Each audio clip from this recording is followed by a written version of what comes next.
All right, welcome to this intensive explainer. If you're gunning for that high-stakes CLB 9 or higher on your celpip exam, you know you are in exactly the right place. Today, we're mastering advanced Canadian vocabulary.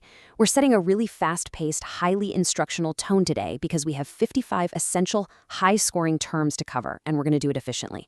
So get ready to completely upgrade your lexical resource scores and absolutely conquer this exam. Okay, let's dive into this zero fluff roadmap. Today we're hitting three major blocks: housing and real estate, civic duties and volunteerism, and finally, advanced argumentation verbs. These are your ultimate cheat codes for maximizing your score. Let's kick things off with Section 1, Housing, Real Estate, and Community. Housing is huge on the celpip, especially for writing Task 2 and speaking Tasks 6 and 7. Okay, let's get right into it with our first term, property valuation. Property valuation. 房产估值. If you're tackling writing task 2 about city taxes, you really want to use the phrase accurate property valuation, since municipal property assessments are incredibly common topics in Canada. And obviously, those valuations directly impact our second term, mortgage interest rates. Mortgage interest rates. 抵押贷款利率. You'll want to pair this with fluctuating mortgage interest rates. That is highly relevant when discussing things like Canadian mortgage stress tests. Moving from buying to renting, let's look at tenant rights. Tenant rights, 租客权利. Use protect tenant rights when you're talking about provincial landlord and tenant boards. Ultimately, all of this ties into housing affordability. Housing affordability, 住房负担能力. A perfect phrase for writing task 2 is address housing affordability. That's a major socioeconomic topic in cities like Toronto and Vancouver. Now, when you're discussing urban planning and speaking Task 6, a truly fantastic concept is residential density. Residential density. 居住密度. You might talk about how city planners need to increase residential density. And sometimes, this leads to our next concept, gentrification. Gentrification, 绅士化. You can neutrally describe rapid gentrification, which is where property values rise, often pushing out older local businesses. To support these growing populations, neighborhoods absolutely need amenities. Amenities. 便利设施. Use local amenities to describe things like nearby parks or transit hubs when you're comparing two areas. And managing all this at the building level brings us to the Homeowners Association. Homeowners Association, 业主協. Collocate this with strict Homeowners Association. In Canada, particularly in BC and Ontario, you'll hear this a lot in the context of strata councils managing building rules. Let's look at texts comparing city versus country living, which pops up in reading part 4. You might read about someone deciding to embrace a suburban lifestyle. Suburban lifestyle. 要去生活方式. Often contrasting this is urban renewal. Urban renewal. 城市更新. Look out for urban renewal projects happening in downtown cores. Now, sometimes these projects are actually driven by real estate speculation. Real estate speculation. 房地产投机. Pair it with curb real estate speculation. You'll frequently see this in Canadian market dynamics, like the neutral debate surrounding foreign buyer taxes. Knowing these exact noun phrases helps you avoid preposition traps. Unfortunately, speculation can sometimes result in an eviction notice. Eviction notice, 驱逐通知. The correct verb to use here is serve, as in serve an eviction notice. If your writing task 2 involves condo living contexts, you are going to need the term maintenance fee. Maintenance fee, 维和费 or 物业费. Discuss the monthly maintenance fee before you sign a lease agreement. Lease agreement, 租赁协议. That's sign a lease agreement. Once you're moved in, you'll likely share communal spaces. Communal spaces, 公共空间. Use shared communal spaces when discussing apartment living in a community survey. Of course, maintaining these spaces citywide might require a property tax hike. Property tax hike, 房产税上涨. Use propose a property tax hike. Listen, if your survey asks how to fund a new library or pool, this is your golden ticket term. Wrapping up the housing block, sometimes city surveys focus on whether to preserve a heritage building. Heritage building, 文化遗产建筑. Preserve a heritage building ties right into Canadian historical registries, which often show up in reading parts 3 and 4. Another interesting housing model is co-op housing. Co-op housing, 合作住房, as in affordable co-op housing. Now, as demographics shift, empty nesters moving out of large family homes often decide to downsize. Downsize, 换小房子 or 缩减规模. You could say they downsize to an apartment. But before doing so, they'll usually need an appraisal. Appraisal, 评估 or 鉴定. Throwing in a formal appraisal sets you up perfectly to comprehend those complex real estate reading texts. And this brilliantly illustrates our transition into Section 2, civic duties and volunteerism. This vocabulary is essential for interpreting viewpoints and reading Part 4. Let's dive right into these civic concepts because they are absolutely crucial for structuring sophisticated answers in productive tasks. It starts with civic responsibility. Civic responsibility. 公民责任.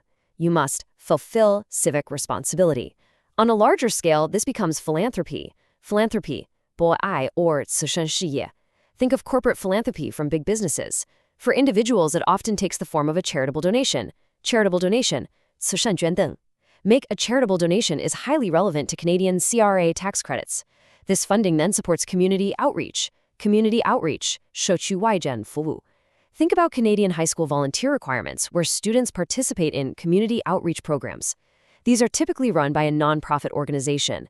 Nonprofit organization, 非营利组织. Drop local nonprofit organization into your writing task 2 to instantly elevate your tone. So, who do these organizations actually help? Often, it's marginalized communities. Marginalized communities. 边缘化社区. Support marginalized communities is absolutely perfect for speaking task 7 when you're proposing social solutions. Together support, they might start a fundraising campaign. Fundraising campaign. 筹款活动. You launch a fundraising campaign, often seen in the context of local Canadian community kitchens or shelters. All this is driven by a desire to give back to society. Give back to society. 回馈社会. That's desire to give back to society. We can also describe this using a beautiful high-level noun, altruism. Altruism, 利他主义, acts of altruism. But to harness all this goodwill takes volunteer coordination. Volunteer coordination, 志愿者协调. Deploy effective volunteer coordination to really show off your grasp of community efforts. Beyond local efforts, volunteers often try to build public awareness. Public awareness, 公众意识. You raise public awareness. This leads to broader civic participation. Civic participation, 公民参与. We really want to encourage civic participation. Often, this is organized by an advocacy group. Advocacy group, 倡导团体. An environmental advocacy group is something you're going to see a lot in texts regarding public health or environmental debates in Canada. On an international scale, they might provide humanitarian aid. Humanitarian aid, 人道主义援助, provide humanitarian aid. Ultimately, all of these efforts aim for a positive social impact. Social impact, 社会影响. Recognizing these exact themes and their positive social impact is literally your key to unlocking tricky viewpoint questions in reading Part 4. Moving right along, we have Section 3, Advanced Verbs for Argumentation. These are game changers. Now, what's really interesting here is that these specific verbs are the architectural foundation you need to confidently structure high-scoring arguments. Seriously, stop using basic words like say or show and replace them with these for instant lexical resource points across all tasks. First is advocate. Advocate, 倡导. You can advocate for change. If you need to disagree, contradict. Contradict, 矛盾 or 反驳, contradict the claim. When you need to prove your point with evidence, substantiate. Substantiate, 证实, substantiate the argument. To show a balanced view, you must acknowledge. Acknowledge, 承认. Acknowledge the concerns. And if something damages a good idea, don't just say it ruins it, say it undermines it. Undermine, 削弱 or 破坏. Undermine the credibility. To structure complex, multi-layered responses in speaking task 7, you've got to utilize these next verbs. Instead of just showing something, illustrate. Illustrate, 阐明 or 插图说明. Clearly illustrate. If you are strongly arguing against something, refute. Refute, 反驳 or 驳斥. Refute the argument. When you look really closely at evidence, you scrutinize. Scrutinize, 细读 or 审查. Closely scrutinize.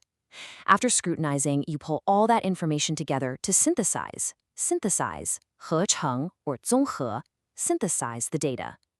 Finally, based on that data, you decide what's most important, so you prioritize. Prioritize, 优先考虑. Prioritize public safety. When you use these, you are demonstrating complex, native-like academic control to the examiners.